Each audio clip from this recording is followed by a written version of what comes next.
John Brandt. I'm CEO of the MPI Group, and we're going to talk today about achieving success in today's environment. And more specifically, what I want to do is I want to talk to you about some research and share the findings of that research that we have done across thousands and thousands of firms in a variety of industries, and more specifically about in the professional services area, in a number of areas where people have complicated business development and sales cycles, and the fact that it is different now in how you have to approach business development and what you need to do to succeed there.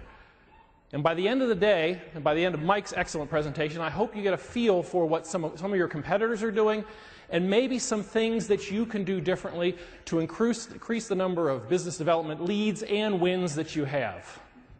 So where are we at right now? Well, we know that every client is under pressure. And can we pop the slides up? That would be great. Because I have really cool transitions in these slides, and I want to see the flipping cubes and everything like that. We know that all of our clients are under pressure, regardless of industry. We have just come through the most difficult period in the last 70 years economically, not just in the US, but worldwide. We have an entire generation of managers who are at the clients that we're dealing with who have never managed in an environment like this.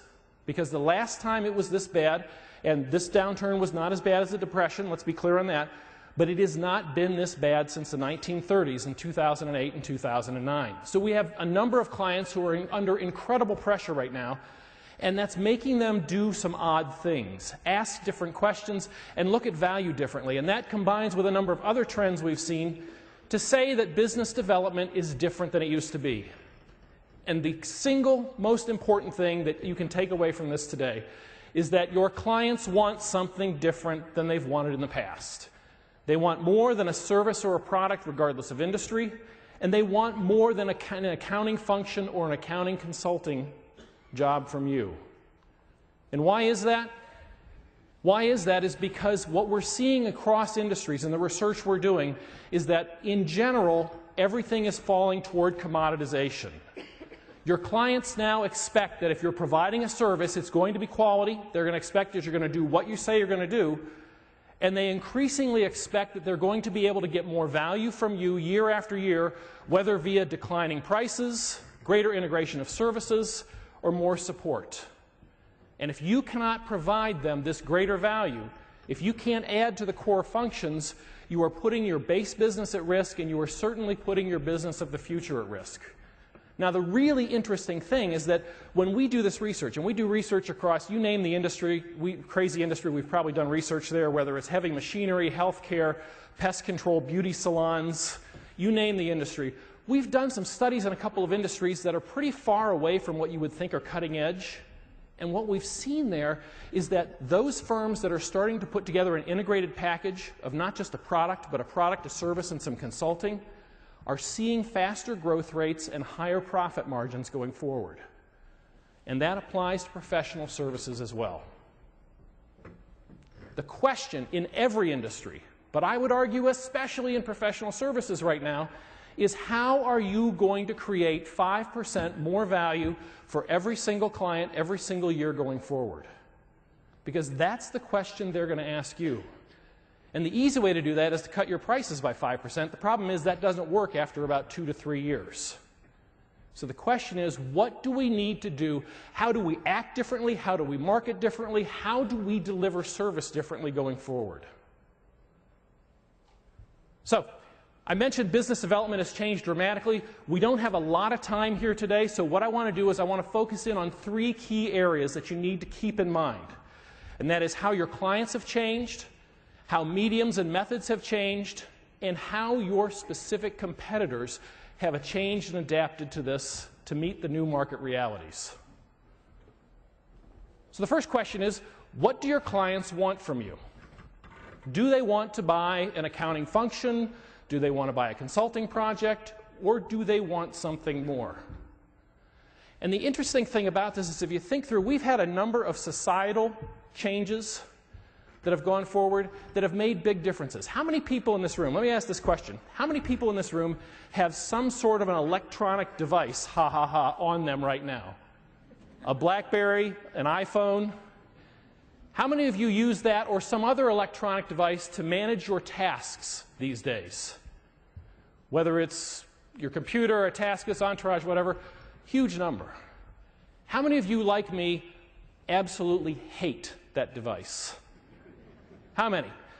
And I'll tell you why. I hate that device because A, I'm on a short leash, right? We're all on a short leash now with our clients.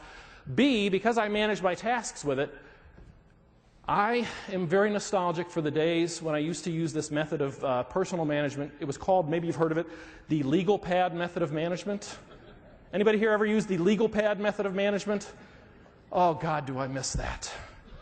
I miss it because the best thing about that way of managing your task list is that once a month, accidentally on purpose, I would lose the entire list. And when I recreated that list, magically, all the stuff that I didn't want to do had just evaporated. I have an iPad over there with a new task list. There are things on it that have been blinking at me from that and the BlackBerry before it for the last year, and I'm just too much of a wimp to go, I'm a loser, I will never ever do this, and delete that task. And I know many of you have the same experience. Well, the experience that we're having is the same experience our clients are having. And one of the things I try to stress is that what our research is telling us is that when you go out and you talk to a client about this great new service you've got or the way you're going to deliver it, and it's terrific, your clients are not even seeing you anymore. When they look at you, your face has morphed into a giant BlackBerry. And they are looking at you and they are saying, I am so busy. Is this person trying to take something off my list, or 2 or 3 things off my list, or is this person adding something to my list? Because what they want to know is not what you can do or not what your stuff does or what your service does. They want to know, I'm worried at 2 in the morning about this whole series of problems. How can you package an integrated solution for me that is going to make me less worried? The other interesting trend, and there's like about 3 of them right now societally that have affected us.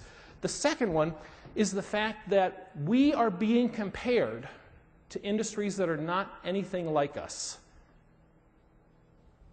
We all spend a great amount of money, not just in professional services, but in every other business to go online, get our businesses on the internet, et cetera, et cetera, et cetera, over the last 10 to 15 years. And the result of that is that we all look pretty much alike to our client base. And so when they get good service in one industry, they don't understand why they can't get it in every other industry. And as a matter of fact, one of the key questions that we can encourage our clients to ask themselves is to go out and talk to their clients and say, what is the industry that you got the best service from in the last 3 months that is not our industry, and how can we help you replicate that? And a great example of this is PC Connection. This is a little company in Marlow, New Hampshire. You may have never heard of them. They're a computer reseller out in the middle of nowhere. But if you call them before midnight, they will fully configure any new computer, any brand you want. They will load software, they will add peripherals, laptop, desktop, and they will ship it to your office or to your home the next day. Matter of fact, they're there till after midnight to ship software till 3 in the morning, which means that if you're really nice to the person on the phone, they might actually finish your computer after midnight and have it at your house 7 to 8 hours later. That's a tremendous experience, but what happens when somebody gets that experience and then the next day they wake up, they're tired, they're cranky because they stayed up too late ordering a computer? They call a catalog retailer. They want to get a flannel shirt because in Cleveland, Ohio, it's getting cold. And they're told, I'm sorry, you called after 1 o'clock, we can't pick it and ship it. I'm sorry, did you want that next day? That's going to be $25. What happens to most people is they get really, really mad because they know it's not harder to take a shirt off a shelf, throw it into a bag, and mail it to somebody than it is to fully configure a new computer. And this is happening to all of us. If you have not asked one of your clients, who do we look like and what do they do better than us, you are missing an opportunity to create new value. Because the reality is that when there is a game-changing innovation in an industry, in delivery and business development, it is not usually the first time it was ever thought of on the planet. It was usually benchmarked from another industry.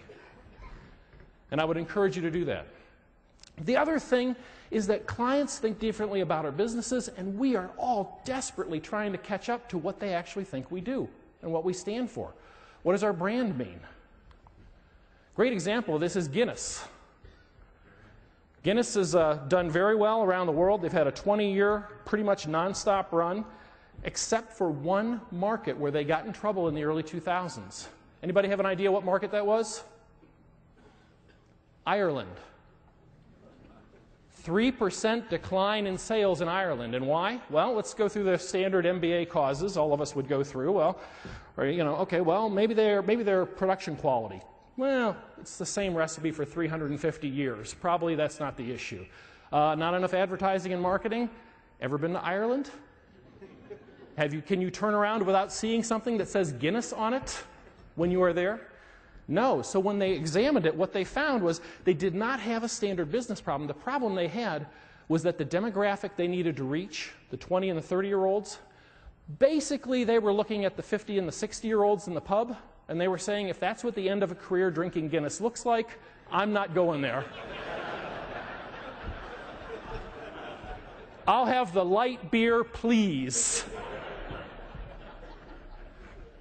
Well, how do you fix this? Well, there's a lot of stuff you could try. What I applaud Guinness for is that they went back and they said, okay, let's figure out, first of all, what are we as a company? What does our brand mean? What do people think of? When they did the research, what they found out is that Guinness does not stand for beer. In their customers' minds, Guinness stands for community. It stands for bringing people together. And if that's the case, then you have to change the way you go to market. You have to change the way you deliver some stuff. You have to do some things in untraditional ways.